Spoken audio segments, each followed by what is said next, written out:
This is the Jeff Kai's Auto Sports Desk. Bearcats basketball gives back to the game and to the Southern Tier. Cornell superstar alum is ready for his professional debut, and changes are on the way for spring sports next season. Welcome to the Sports Desk.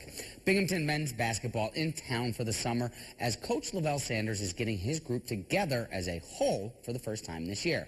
Bearcats will look a bit different come the fall as the team is returning just 5 players from last season and replacing 4 of its 5 starters.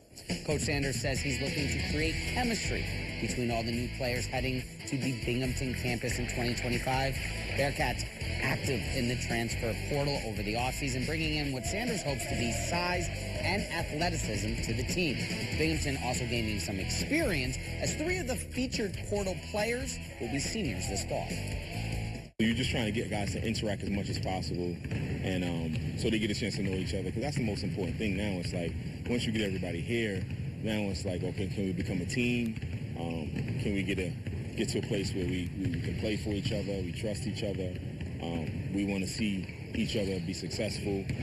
Team chemistry, great team communication, so that's going to be really big for us this offseason, going into the season, you know, being able to talk to the on and off the court, spending time with the on and off the court. So I think the main thing is team chemistry. That's what we've been working on this past week. Along with chemistry, Binghamton with experience in its backcourt, 4 of its returners are guards, including both Evan Ash and Wes Peterson Jr.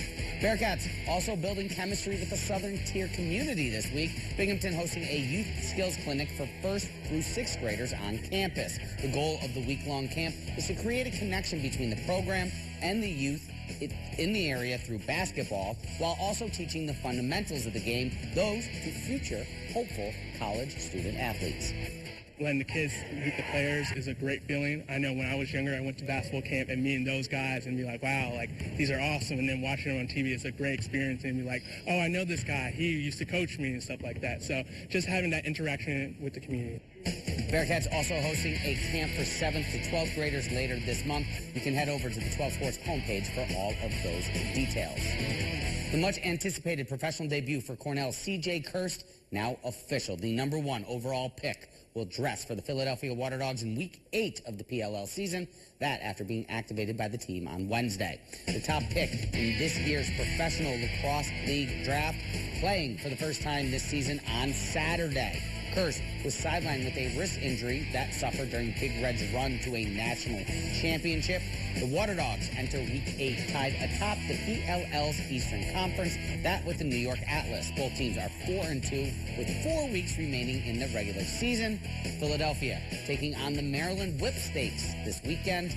Kirst's PLL debut is set for 8 p.m. And another member of Big Red also in the news, Cornell's Big Red wideout Samuel Musungu is a preseason All-American after receiving the selection to the 3rd team. Musungu led the Cornell receiving corps in 2024, that with 83 catches for 960 yards. 10 of those catches found the end zone for a score. The junior averaged nearly 100 yards a game receiving and more than 11 yards per catch.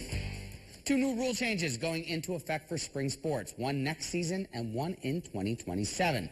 First, for boys lacrosse, it is now illegal for the defender to jump into the crease and stop a shot if the goalie is out of position. Doing so is going to result in a non-releasable penalty.